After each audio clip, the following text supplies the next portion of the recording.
Assalamualaikum warahmatullahi wabarakatuh. Saya Risa Effendita Rustam, Ketua Panitia 43 tahun diaktifkannya kembali Pasar Modal Indonesia, mengucapkan selamat datang kepada Direksi Perusahaan Tercatat, seluruh tamu undangan dan peserta yang telah hadir di hari kedua rangkaian kegiatan Public Expose Live 2020.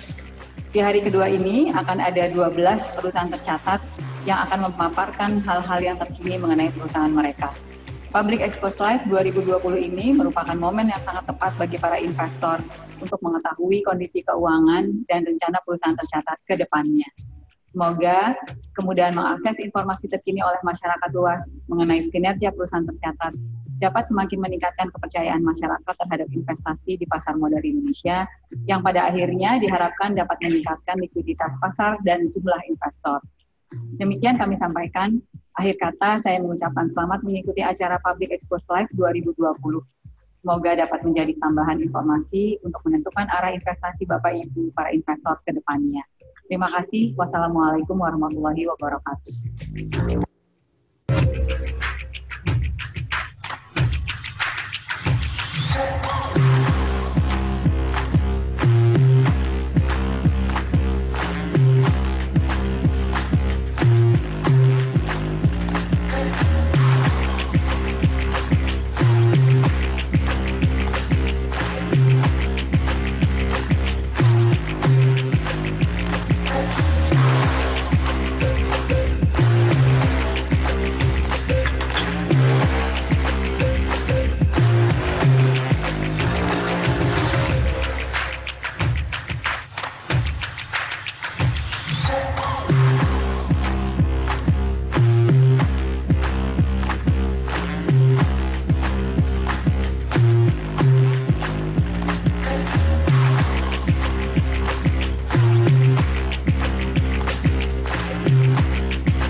Baik, selamat siang Bapak dan Ibu, salam sejahtera untuk kita semua. Terima kasih kami ucapkan atas kehadiran Bapak dan Ibu dalam acara Public Expose Live 2020 dalam rangka Hari Ulang Tahun ke-43 Pasar Modal Indonesia. Pada sesi Public Expose oleh PT Wintermar Offshore Marine Tbk. Sebagai informasi, PT Wintermar Marine Offshore Marine Tbk telah tercatat di bursa pada tanggal 29 November 2010 dengan kode perdagangan WINS yang bergerak di bidang pelayaran dengan fokus pada kapal penunjang kegiatan angkutan lepas pantai bagi industri minyak dan gas bumi, sehingga perseroan masuk ke dalam sektor infrastructure, utilities, and transportation. Sekilas mengenai profil perusahaan, PT Wintermar Offshore Marine Tbk adalah perusahaan pelayaran offshore yang menyediakan layanan transportasi laut bagi seluruh klien industri migas dan juga jasa kepelabuhanan. Saat ini perusahaan merupakan salah satu pemimpin industri di Indonesia yang beroperasi di lebih dari 12 negara dengan armada kapal-kapal offshore dengan teknologi Dynamic Positioning 2 atau DP2 terkini. Perusahaan berdiri sejak tahun 1970 dan memiliki klien perusahaan-perusahaan minyak terkemuka di dunia, serta bersertifikasi Sistem Manajemen Mutu ISO 9001 2015, Manajemen Lingkungan ISO 14001 2015, dan Standar Keselamatan Kerja OHSAS 18001 2007 dari Lloyd Register Quality Assurance. Integritas merupakan nilai utama perusahaan yang memiliki visi menjadi pemimpin terdepan dalam pengelolaan kapal di bidang industri energi di Asia Tenggara. Hadirin yang kami hormati, saat ini telah hadir di hadapan Bapak Ibu, manajemen perseroan, yaitu 1. Bapak Yanto Lili, Beliau menjabat sebagai Direktur Keuangan Perusahaan dan telah bekerja di perusahaan sejak tahun 2008. Beliau merupakan sarjana akuntansi dari Universitas Atmajaya, bersertifikasi Chartered Accountant sejak 2013, dan juga Certified Public Accountant sejak 2016. Yang kedua adalah Ibu Pekswan Layanto. Beliau menjabat sebagai Head of Corporate Planning and Investor Relations perusahaan dan telah bekerja sejak tahun 2009. Beliau merupakan sarjana ekonomi dan akuntansi dari London School of Economics and Political Science, University of London tahun 1987, bersertifikasi Chartered Financial Analyst atau CFA di tahun 1991. Sebelumnya, beliau menjabat sebagai Presiden Direktur pada PT Schroder Investment Management Indonesia di tahun 1997 dan Managing Director pada Schroder Investment Management Singapore Limited sampai tahun 2002, dan terakhir sejak tahun 2003 sampai 2018 menjabat sebagai Komisaris Independen pada PT Schroder Investment Management Indonesia. Acara ini akan dimoderatori oleh saya, Juni Henry, yang akan memandu acara ini. Jika ada pertanyaan, kami persilakan untuk di-chat di kolom Q&A terlebih dahulu, dan pertanyaan akan kami bacakan saat sesi tanya-jawab. Untuk memulai presentasi, saya persilakan Bapak Ibu untuk memberikan presentasi yang diawali dengan pemutaran video pemaparan jasa yang ditawarkan oleh perseroan di bidang pelayaran industri migas. Kami persilakan.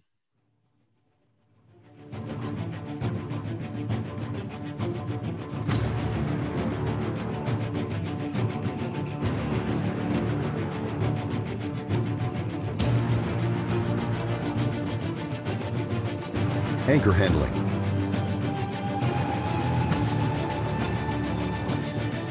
Dynamic positioning systems.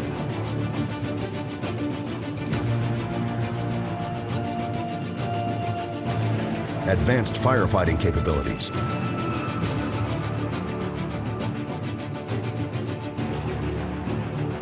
Emergency rescue and recovery services.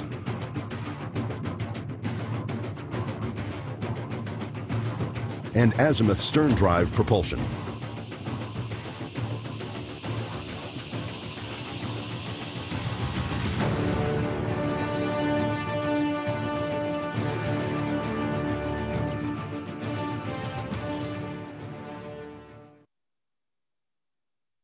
Ya, demikianlah tadi telah sama-sama kita simak pemaparan video mengenai jasa yang ditawarkan oleh perseroan di bidang pelayaran industri migas.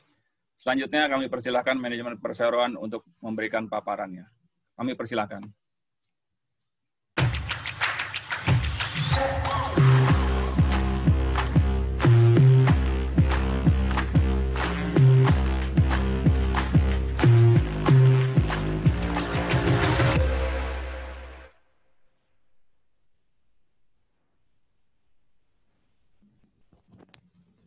Terima kasih kepada IDX yang telah mengundang kami dalam Public Expose hari ini. Terima kasih kepada Bapak Ibu dan rekan-rekan sekalian yang hadir dalam acara Public Expose Live. Selanjutnya akan kami sampaikan agenda dalam Public Expose hari ini. Slide-nya, teks.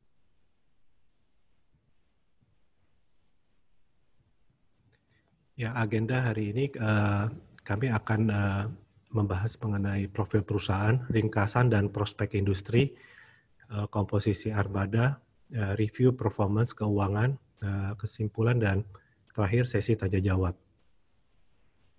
Next. Ya, profil perusahaan. Perusahaan kami merupakan perusahaan angkutan lepas pantai nasional, bertaraf internasional, dan perusahaan dan entitas perusahaan anak ikut bersaing baik di dalam maupun di luar negeri. Perusahaan kami juga telah meraih sertifikat internasional ISO 9001 untuk kualitas, ISO 14001 untuk lingkungan, dan OSHAS 18001 untuk kesehatan dan keselamatan. Dan kami adalah perusahaan pelayaran Indonesia pertama yang meraih sertifikat Integrated Management System. Klien-klien kami itu terdiri dari perusahaan-perusahaan multinasional yang berada di Indonesia maupun di luar negeri. Armada kami saat ini ada 46 kapal lepas pantai beraneka ragam dari kapal tunda sampai dengan kapal platform supply vessel. Jasa yang kami berikan dalam menunjang kegiatan angkutan lepas pantai, termasuk perpindahan rig, pergantian awak kapal, penyelaman darurat, pasokan offshore, mendukung kegiatan penyelaman, seismik, akomodasi, dan layanan lainnya. Fokus kami itu pada keselamatan dan kualitas. Jadi keselamatan itu baik untuk bisnis, baik untuk kita semua dan klien kita. Ketika semua pihak bekerja sama untuk memasukkan praktek dan prosedur kerja yang aman ke dalam aktivitas kerja sehari-hari mereka. Penghematan dalam biaya manusia dan keuangan tidak dapat diukur ketika insiden atau cedera terjadi di tempat kerja kita. Biaya yang sangat tinggi untuk karyawan, untuk perusahaan, dan bahkan untuk klien perusahaan. Program kami adalah WINS Integrated Safety Program yang dikenal WINS EISP, di mana terdapat 5 pilar utama yang terdiri dari Life Saving Rule, terdiri dari 12 persyaratan untuk start cara kami melaksanakan tugas kami. Yang kedua adalah kunjungan manajemen ke kapal. Yang ketiga, reflective video, di mana ada tayangan video dan atas tata cara kerja keselamatan. Keempat, learning engage rule, di mana dilakukan pelajaran keselamatan dalam sekelompok yang terdiri dari 5 peserta. Dan yang terakhir adalah safety pyramid, di mana ini adalah KPI pengukuran tingkat keselamatan. Program WIN ISP ini didukung dengan fondasi program resilient dan nilai utama perusahaan, yaitu integritas. Selain itu, perusahaan juga menjalankan beberapa pelatihan lain-lain untuk mendukung program WINS ISP. Next. Selanjutnya kami akan memaparkan mengenai ringkasan dan prospek industri yang akan dibawakan oleh Ibu Pekswan Layanto.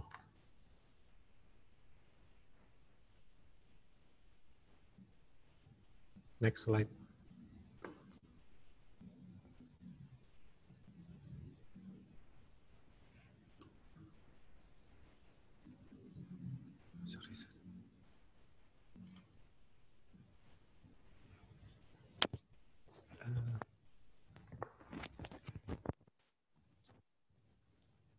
Next one, unmute.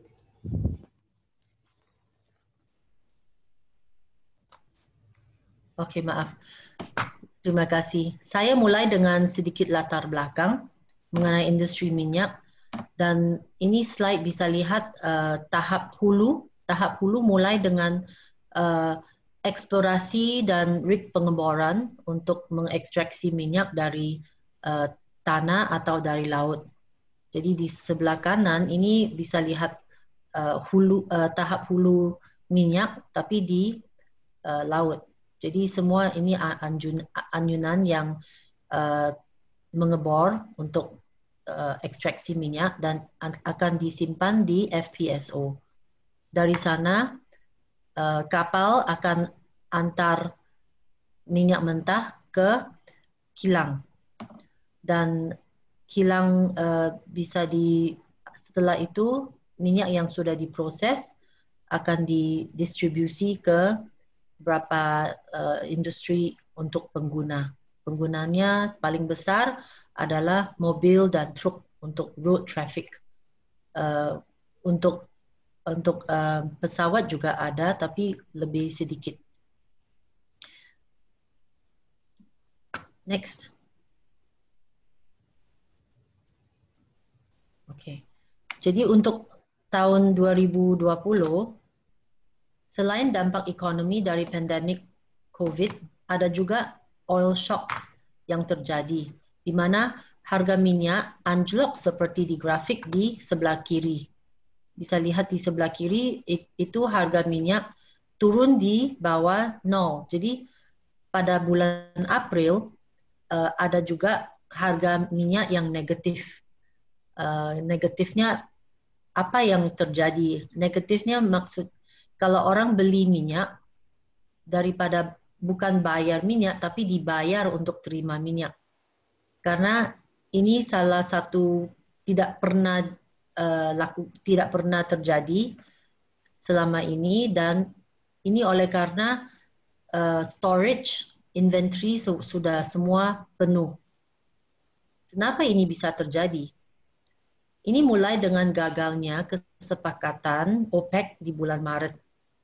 Dan ini terutama di antara Rusia dan Arab Saudi yang tidak bisa setuju mengenai level produksi. Setelah itu, virus COVID muncul dan menebar kemana-mana. Hampir semua negara melakukan lockdown dan akibatnya terjadi penurunan drastis atas permintaan bahan bakar.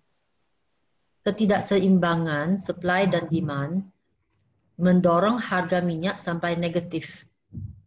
Jadi maka mereka akan dibayar $40 per barrel, sesuatu yang tidak pernah terjadi untuk orang yang beli minyak. Jadi di grafik atas sebelah kiri bisa lihat akibat dari permintaan minyak. Jadi grafik yang kayak V, kayak letter V itu adalah drop dari permintaan minyak sejak akhir 2019 yang waktu itu sekitar 99 juta barrel per day, dan waktu paling buruk di bulan April turun 28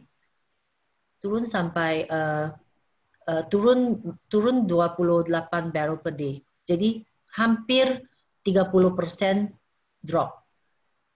Dan pertanyaannya untuk kita semua adalah kapan konsumsi minyak akan kembali lagi ke tingkat pre-COVID.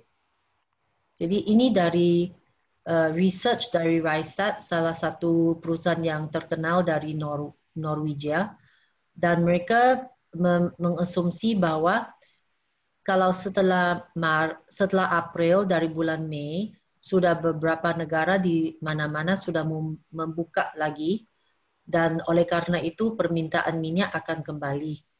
Jadi pada akhir tahun ini mereka juga lihat sudah bisa kembali hampir sama dengan tahun lalu dari permintaan minyak. Next. Okay. Jadi apa yang terjadi waktu permintaan minyak turun adalah ada respons dari OPEC dan lain-lain produsen minyak. Mereka lihat keadaan begitu buruk dan memotong produksi. Jadi production cut. Dan produsen minyak di USA, terutama di shale oil, yang dulu produksinya banyak sekali, paling susah dan paling turun. Jadi semua menurunkan produksi sangat besar, dan dari OPEC saja udah turun kira-kira 9 juta barrel per hari. Jadi oleh karena supply minyak juga turun sangat drastis, jadi kita optimis bahwa permintaan dan supply akan lebih berimbang lagi. Bisa lihat di grafik ini, OPEC dan Kuwait, Saudi Arabia turun kira-kira 7 million barrels per day. USA turun kira-kira 2 juta barrels per day, dan lain-lain juga turun. Jadi banyak produsen dari minyak sudah respons dengan memotong produksi supaya supply demand dari minyak bisa lebih berimbang. Next. Jadi meskipun terjadi penurunan harga minyak baru-baru ini, prospek minyak secara positif karena walaupun demand sudah turun, permintaan sudah turun, tetapi supply juga turun. Jadi pada prospek harga jangka pendek di Juli 2020, EIA memperkirakan bahwa pada tahun depan, akhir tahun depan sudah ada permintaan akan lebih tinggi lagi, dan harga minyak akan cepat pulih, dan berarti bahwa stok yang meningkat tahun ini akan menurun. Ini kemungkinan besar akan menyebabkan harga minyak di masa depan lebih tinggi lagi. Dan sekarang kita sudah lihat harga minyak sudah lebih bagus. Next. Ya. Jadi dengan beberapa negara sudah memulai relaksasi dari PSBB masing-masing, sudah mulai ada meningkatkan permintaan minyak lagi. Dan dari sini grafik ini bisa lihat dari harga minyak sudah memulai naik dan sekarang lebih relatif stabil di atas $40 US. Jadi ini adalah satu sign yang positif bahwa recovery atau pemulihan oil and gas industry sudah mulai. Next. Sekarang kita lihat industri perkapalan. Perkapalan lepas pantai atau offshore support vessels. Nah, ini bisnis Wintermar. Ada dua kapal yang paling popular, itu adalah AHTS yang di sebelah kiri. AHTS ini adalah Anchor Handling Tug Supply, salah satu jenis kapal yang layani offshore. Dan kedua PSV, yaitu Platform Supply Vessel. Platform Supply Vessel juga salah satu kapal yang sangat popular sekarang untuk melayani offshore industry. Dan dari sini bisa lihat waktu pada tahun 2015 harga minyak juga jatuh sangat tajam. Dan waktu itu banyak sekali proyek-proyek berhenti dan ada akibat pada saat itu terlalu banyak kapal offshore yang tidak memiliki pekerjaan. Jadi oleh karena itu banyak kapal yang idle atau tidak dipakai. Kapal-kapal yang misalnya kalau ada kapal yang di laut, pasti itu lama-lama akan, kalau tidak dipelihara, pasti lebih rusak. Karena kapal is a depreciating asset. Dan kapal di laut juga ada bisa karetan dan ada beberapa hal yang lain. Jadi oleh karena itu, selama 2015 sampai sekarang, sudah banyak kapal yang tua atau kapal yang sudah tidak pakai untuk beberapa tahun, sudah mulai di-scrap. Waktu scrap, maksud saya, kapal ini sudah tidak dipelihara lagi, tidak bisa dipakai lagi dengan karena harga renovasi terlalu tinggi, jadi mereka dijual untuk dipotong dan dijual sebagai steel atau besi tua gitu. Nah, perkiraan saat itu adalah jika terjadi pemulihan dalam industri ini, berapa banyak kapal akan masih tetap beroperasi. Dan selama ini kita bisa lihat bahwa banyak kapal sudah tidak bisa kembali operasi lagi kalau industri pulih lagi. Dan ini menjadi salah satu faktor yang optimis untuk Wintermar karena banyak kapal yang dulu bisa menjadi persaingan sudah tidak bisa kerja lagi karena tidak dipelihara, atau perusahaan yang terlalu lama tidak dapat pekerjaan, dan banyak perusahaan di industri kita juga sudah mulai keluar dari industri. Bisa lihat dari grafik di sebelah kanan, ini harga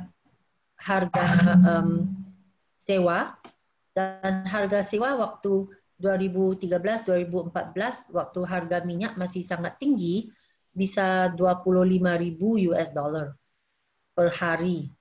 Tapi waktu harga minyak turun, ini jatuh sangat tajam sampai $5,000, $6,000, $10,000 per hari.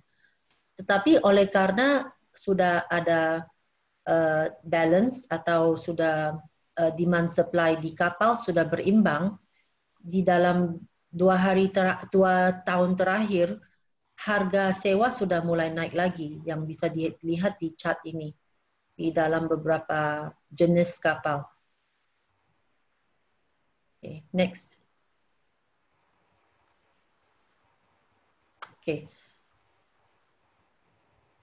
Untuk grafik ini memperlihatkan jumlah OSV yang di-scrap. Jadi OSV yang sudah lama dan di besi tua. Puncak scrapping terjadi di 2018. Dan pada tahun 2019 sudah turun, dan tahun 2020 scrappingnya sangat rendah. Dan ini bisa dianggap sebagai indikator bahwa supply dan permintaan armada OSV sudah mulai berimbang juga. Jadi tidak banyak mau scrapping karena permintaan juga sudah cukup. Oke, next. Nah, ini grafik ini memperlihatkan pesanan pembangunan kapal offshore. Dan pesanan pembangunan offshore selama 2015 sampai sekarang jatuh juga sangat-sangat rendah. Jadi ini juga memperlihatkan tidak ada banyak kapal baru yang akan masuk ke industri ini. Jadi diperkirakan kondisi ini tidak akan berubah lagi karena harga sewa masih sangat rendah. Yang dulu bisa 25.000 per hari, sekarang hanya 10.000 per hari. Jadi untuk orang yang mau investasi di kapal baru juga pikir lagi, karena tidak begitu untung. Next. Sekarang di Asia, ada 98 PSV atau Platform Supply Vessel yang bisa lihat di grafik ini. Ya, dan Platform Supply Vessel di atas 3.000 deadweight ton hanya 58. Wintema ada 4 dari Platform Supply Vessel yang di Asia ini. Nah, AHTS di atas 8.000 ada 106 dan di bawah ada 300. Jadi 406 AHTS. Titik-titik orange yang di sini yang bisa lihat di peta adalah tempat operasi dari kapal-kapal ini. Jadi banyak kapal kerja di Malaysia, di Brunei, juga di Indonesia, juga di Thailand, di Myanmar, Vietnam, dan ya di Asia Pacific di sini. Jadi ini Asia Pacific juga menjadi satu sektor yang sudah mulai berkembang di offshore. Next. Nah, ini adalah daftar proyek-proyek di Asia yang bisa mulai kalau harga minyak naik lagi. Dan di dalam sini bisa lihat ada 4 yang dari Indonesia yang cukup besar. Ya, ada proyek yang Mako Field, ada juga di Kaliberes, dan ada Indonesia Deepwater Development, dan ada Makassar Strait. Dan ini banyak yang di Indonesia juga cukup besar. Sebenarnya di Indonesia paling besar sekarang ada proyek dari ENI di Makassar Strait, dan BP di Papua, di Tangguh, LNG Train 3. Dan kami juga menunggu kabar mengenai proyek Impact Masela di Abadi Field yang tahun lalu sudah ditandatangani dan akan dimulai lagi. Jadi di Indonesia ada banyak potensi untuk penggeboran untuk oil and gas, apalagi Indonesia Nusantara dengan banyak-banyak potensi dengan wilayah kerja untuk minyak dan gas. Tetapi selama ini belum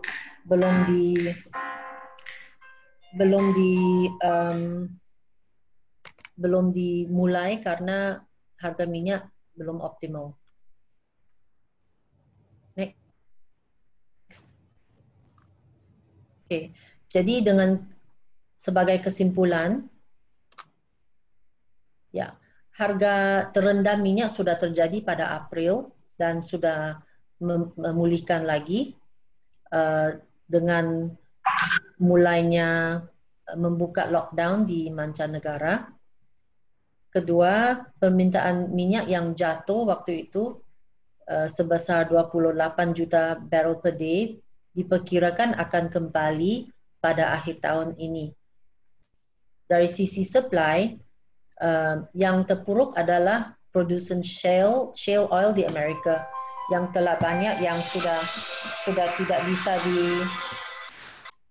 tidak akan produksi lagi. Dan untuk 2021 kondisi supply dan demand akan berimbang lagi. Jadi dengan itu kami sangat optimis dengan outlook untuk oil and gas, dan ini akan membantu outlook untuk Winterma karena Winterma punya banyak klien yang di oil and gas industry. Jadi walaupun COVID adalah satu halangan untuk tahun ini, tetapi dari dasar dari industri OSV kami sudah mulai bagus lagi karena demand and supply di industri offshore vessel sudah mulai berimbang. Oke, terima kasih. Saya serahkan kembali ke Pak Yanto. Oke, terima kasih Bu Pekson. Selanjutnya kami akan memberikan paparan mengenai komposisi armada PT Winterma Offshore Marine Tbk. Next slide. Next slide.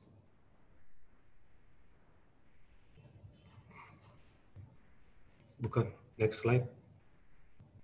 Ya. Selanjutnya kami juga melakukan beberapa perampingan jumlah armada low tier yang berumur tua untuk mengurangi hutang kami. Jadi pada tahun 2019 akhir itu jumlah komposisi kapal low tier itu sebanyak 4, mid tier sebanyak 33 dan high tier sebanyak 11. Di kuartal pertama tahun 2020 kapal low tier kami itu sebanyak 4, mid tier sebanyak 31, dan high tier sebanyak 11 kapal. Pada tahun 2019 kami menjual 5 kapal dan kita melakukan layout terhadap kapal tua itu sebanyak 6 kapal. Di tahun 2020 di kuartal pertama kami sudah menjual 2 kapal mid tier. Komposisi pendapatan dari kapal kami untuk kapal high tier itu kontribusinya 54%, untuk mid tier 43%, dan untuk low tier 3%. Next slide. Ya, beberapa kebijakan yang Winterma lakukan untuk bertahan pada situasi saat ini. Yang pertama itu adalah utilisasi untuk meningkatkan lewat sumber pendapatan baru melalui yang pertama adalah ekspansi internasional. Jadi kita juga melakukan ekspansi ke Brunei, Myanmar, Malaysia, Thailand, dan Afrika. Terus kami juga ekspansi terhadap jasa layanan baru seperti seismik, penyelaman ROV. Terus yang ketiga, klien baru pada layanan manajemen kapal atau ship management. Yang keempat adalah pengawakan dan agensi. Yang kelima, mengamankan kontrak panjang untuk menjaga arus cash flow kami. Yang kedua, melakukan efisiensi biaya untuk mendorong terciptanya laba kotor. Yang pertama, kami melakukan pengurangan staf darat dan merestrukturisasi. Kedua, kita menjual kapal-kapal tua untuk mengurangi armada dari 59 menjadi 46 kapal. Yang ketiga, kita berusaha untuk mengurangi pinjaman dan penjadwalan pinjaman jangka pendek menjadi pinjaman jangka panjang, serta menjaga gearing tidak melebihi dari 38%. Yang keempat, memenangkan klien lewat fokus pada keamanan dan kualitas dan berkelanjutan. Karena beberapa unit kapal yang kita miliki dan posisi kami di industri hulu migas, kami tidak terlalu berpengaruh pada pergerakan harga minyak dalam jangka pendek. Jadi utilisasi rata-rata armada kami itu telah meningkat dari tahun lalu hingga sekarang. Hanya tingkat pemanfaatan high tier yang sedikit menurun diakibatkan dengan COVID. Dan kami berharap akan bisa naik kembali di akhir semester. Next. Ya, review terhadap performa keuangan. Next, ya. Jadi tinjauan bisnis kami di tahun 2020 itu pada kuartal pertama tahun 2020 kondisi pasar lebih baik sesuai dengan dari tahun-tahun sebelumnya. Dengan pertama kalinya perusahaan kami dapat menciptakan laba 3 tahun terakhir ini di kuartal pertama dan menjaga tingkat utilitas kapal kami di 80%. Selama semester pertama, kami menjual 2 kapal mitir seiring dengan fokus perseroan untuk mengoperasikan kapal mitir dan high tier, sehingga jumlah armada saat ini berkurang menjadi 46. Sehubungan dengan pandemi COVID-19 ini sangat berpengaruh terhadap operasional perusahaan, sehingga pada semester 1 kami mengalami kerugian kembali dan beberapa kontrak ikut diterminasi dan ditunda. Dalam semester 1 ini kami juga dapat memperbaiki rasio keuangan dan cash flow dengan adanya kesepakatan baru dengan perbankan utama dengan memperpanjang pinjaman selama 3 tahun dan penjadwalan kembali hutang sebesar $29 juta atau 56% dari total hutang kami. Next. Faktor-faktor yang mempengaruhi performa operasi di tahun 2020 itu pada kuartal pertama harga minyak relatif stabil, sehingga kami dapat menciptakan laba pada kuartal pertama. Dampak COVID-19 ini pada kuartal kedua mempengaruhi performa operasi perusahaan baik di lokal maupun secara global, sehingga beberapa kontrak kami diterminasi dan beberapa proyek ditunda karena COVID-19. Ya, namun demikian, di kuartal kedua, perbankan utama kami telah membantu kami untuk memperpanjang masa cicilan untuk 3 tahun ke depan, sehingga dapat membantu arus kas perusahaan dan memperbaiki rasio keuangan. Next. Ya, berikutnya adalah dampak COVID-19 yang mengakibatkan laba di semester tahun 2020 berbalik. Laba di kuartal pertama tahun 2020 berbalik menjadi rugi di kuartal kedua tahun 2020. Jika kita lihat dari tren pendapatan perusahaan di kuartal kedua tahun 2019 itu mencapai 10,2 juta. Sedangkan di tahun 2020 menurun menjadi 9,9 juta dolar karena adanya penjualan juga di tahun 2019 sehingga revenue di tahun 2020 berkurang. Dan penurunan juga turun di kuartal kedua tahun 2020, pendapatan kita menjadi 7,3 juta dolar akibat dari pandemi COVID-19. Selanjutnya pada tabel biaya langsung atas kapal milik selama 5 kuartal pada kuartal pertama tahun 2020 biaya langsung atas kapal milik dapat ditekan di bawah 10 juta dolar dan mencapai 9,3 juta dolar pada kuartal pertama dan kedua tahun 2020. Namun demikian, untuk gross profit margin di kuartal kedua negatif dikarenakan juga penurunan pendapatan perusahaan. Dan kami akan terus berupaya untuk menjaga biaya langsung kami per kuartal itu dapat di bawah 10 juta dolar. Selanjutnya dengan EBITDA selama 5 kuartal, pada kuartal kedua tahun 2020 mengalami penurunan menjadi 1,6 juta diakibatkan dengan penurunan pendapatan. Jadi kita lihat untuk tabel pendapatan dan margin laba kotor selama 5 kuartal ini terlihat dari gross profit margin yang semakin membaik di kuartal pertama tahun 2020. Kami dapat menciptakan positif 7%. Namun demikian di kuartal kedua kembali turun, kita negatif di 26 akibat pandemi. Next slide. Ya, selanjutnya Wins berusaha untuk mengurangi net gearing dan terus menjaga kontrak. Jadi kalau kita lihat dari tabel sebelah kiri atas, itu kita menyajikan price dibandingkan dengan NAV itu masih rendah. Jadi kalau kita lihat tabelnya untuk gearing ratio dari 49% kita turun sampai ke 36, tapi untuk harga saham kita price-nya itu dari 37% turun menjadi 17. Ya, jadi maksudnya dapat kami simpulkan bahwa harga saham kami itu dianggap terlalu rendah dibandingkan dengan harga book value. Gitu. Selanjutnya bahwa price NAV kita juga di grafik itu juga menunjukkan cenderung menurun. Ya, selanjutnya untuk kontrak-kontrak on hand itu di tahun 2019 sudah di Februari 2019 itu memang cukup rendah sebesar 55 juta dolar.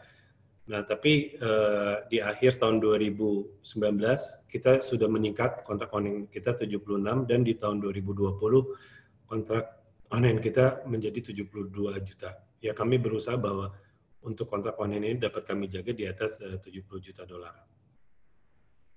Oke, selanjutnya. Next. Ya, dapat kami simpulkan pada saat ini net gearing rasio perusahaan sebanyak 36%. Ya, kami akan terus menjaga untuk net gearing rasio kami bisa di bawah 38%. Untuk pinjaman jangka pendek sebesar 29 USD telah direstrukturisasi menjadi jangka panjang, kita perpanjang 3 tahun ke depan. Pengalaman perseroan juga kita telah beroperasi di mancanegara dan memberikan kesempatan dan potensi pasar yang lebih luas selain di Indonesia. Terus Wintermart juga memiliki track record yang sangat baik di mata klien, termasuk klien lokal maupun mancanegara. Untuk demand dan supply kapal offshore itu telah berimbang, mengingat pesanan pembangunan kapal baru akan tetap lesu untuk beberapa tahun ke depan, sehingga kami perkirakan harga sewa akan mulai menaik itu di akhir tahun dan dapat meningkatkan kegiatan eksplorasi baik lokal maupun global. Next. Ya, ini adalah beberapa pelanggan customer kami di oil and gas, ya, jadi diantaranya seperti BP, Conoco, Chevron, Exxon maupun Shell. Oke, next slide. Ya, demikian paparan kami untuk Public Expose hari ini. Untuk selanjutnya kita bisa buka sesi untuk tanya jawab. Terima kasih Bapak Ibu sekalian.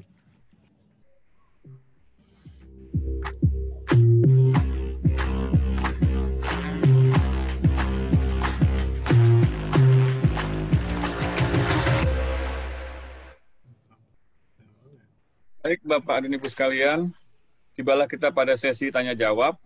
Kami telah memilih beberapa pertanyaan dari Bapak dan Ibu. Pertanyaan pertama dari Bapak James. Selamat siang Bapak Ibu, mohon informasi apakah ada proyek baru untuk recurring income di semester 2? Serta apakah ada penambahan kapal baru dalam setahun ke depan? Mungkin ini Pak Yanto yang bisa jawab. Ya, jadi selama pandemi ini kita belum ada kontrak jangka panjang, ya, karena memang beberapa tender juga belum dibuka, tapi untuk kontrak jangka pendek, kita sudah dalam 2 bulan terakhir ini sudah kita kerjakan, dengan jumlah yang cukup lumayan. Demikian, Pak. Kemudian pertanyaan lagi, apakah WINS ini hanya di area Indonesia saja untuk proyeknya atau di negara mana saja? Mungkin Ibu Pexwan bisa jawab. Ya, seperti tadi disebut oleh Pak Yanto, WINS sudah kerja di luar negeri, di Brunei, di Malaysia, di India, Middle East, di Afrika. Ada juga kapal pernah ke Russia dan ke Vietnam dan Myanmar. Jadi di Brunei sekarang WINS ada satu base, ada satu kantor cabang di sana dan cukup lumayan juga di sana. WINS jadi Brunei Industry Integrity Pact Partner, jadi sudah cukup terkenal di sana setelah lebih dari 5 tahun di sana.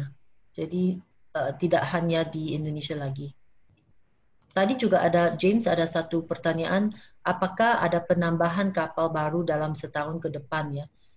Dalam setahun ke depan saat ini kami belum ada rencana untuk menambah kapal karena kapal kami masih cukup. Tetapi misalnya kalau ada permintaan yang cukup bagus dan kami dapat harga kapal untuk beli kapal dengan harga yang cukup menarik, ada kemungkinan kami ingin investasi lagi. Tapi ini hanya kalau ada permintaan kapal dan atau kami bisa dapat kontrak yang untuk kapal ini. Terima kasih. Baik, terima kasih Bu Pexwan. Pertanyaan berikut adalah dari Bu Kia.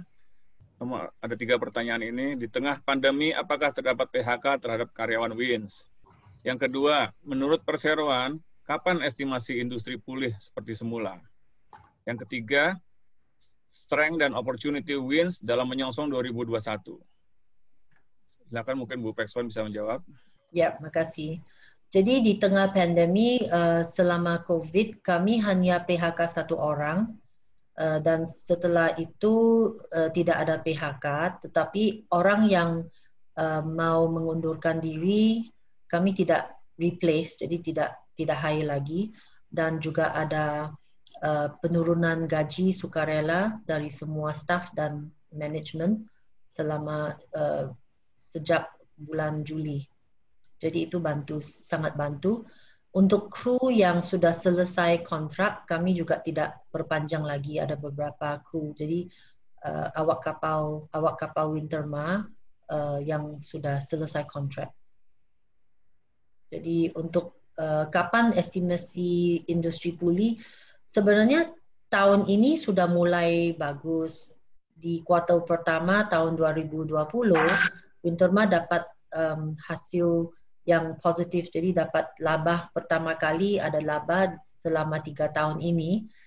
Tetapi setelah itu ada COVID dan ini turun lagi, jadi ada kayak postponement ya. Jadi kami harap tahun depan udah mulai pulih lagi.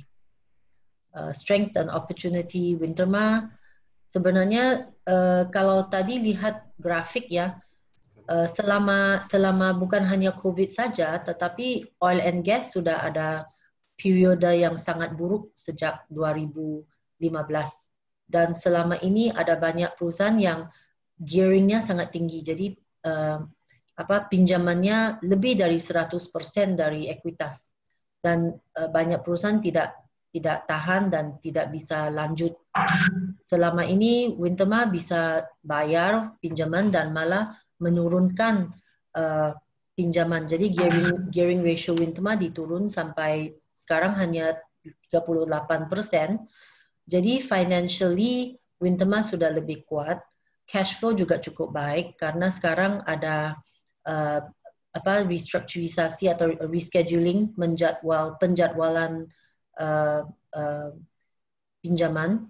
Jadi cash flow kami di dalam 2 tahun ini akan lebih baik. Dan kami di posisi sangat kuat sekarang untuk masa depan.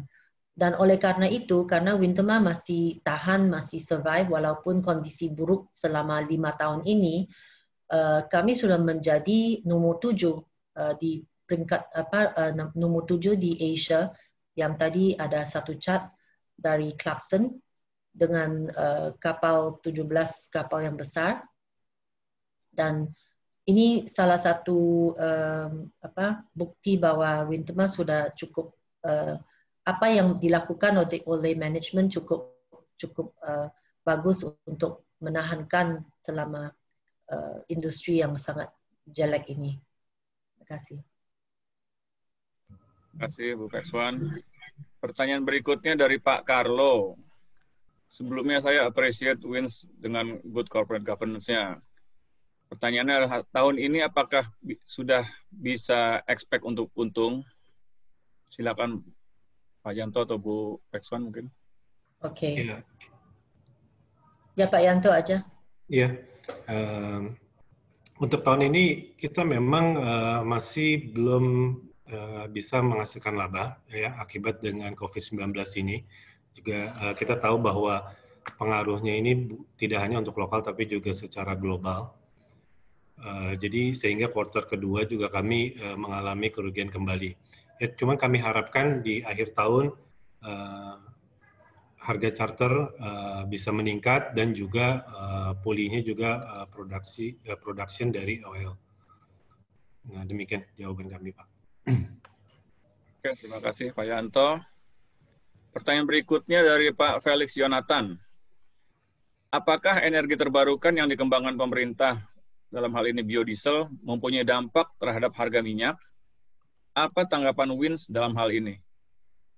Silakan mungkin Bu Pekswan pernah menjawab. Terima kasih. Sebenarnya untuk biodiesel, ini dampak untuk Winterma adalah untuk kapal Winterma di Indonesia, kami harus memakai biodiesel. Jadi kami bantu negara dengan pakai biodiesel. Tetapi ini ada akibat untuk kita harus lebih sering ganti filter dan untuk engine maintenance agak lebih mahal juga untuk menjaga karena biodiesel ada banyak sedimen. Tapi untuk Indonesia sebagai import substitution ya, tapi untuk harga minyak tidak banyak akibat untuk ini. Jadi energi biodiesel ini hanya lebih kebantu Indonesia untuk import substitution saja. Baik, terima kasih Bu Pekswan. Para hadirin yang kami hormati, usai sudah paparan publik yang disampaikan oleh PT Wintermar Offshore Marine Tbk, mungkin karena keterbatasan waktu tidak semua pertanyaan bisa dijawab. Selanjutnya mari kita beri aplaus untuk para penyanyi dari PT Wintermar Offshore Marine Tbk. Atas nama penyelenggara, kami mengucapkan terima kasih kepada Bapak Ibu Manajemen PT Wintermar Offshore Marine Tbk dan juga seluruh hadirin yang telah hadir pada acara ini. Sampai jumpa pada acara Public Expose Live yang akan datang dan maju terus pasar modal Indonesia. Khusus untuk penonton, kami menyampaikan akan ada pengundian door prize. Jika ingin ikut serta, mohon dapat mengisi kuesioner untuk meningkatkan layanan dan kualitas acara kita di tahun depan. Proses undian saya serahkan kepada panitia. Terima kasih dari saya.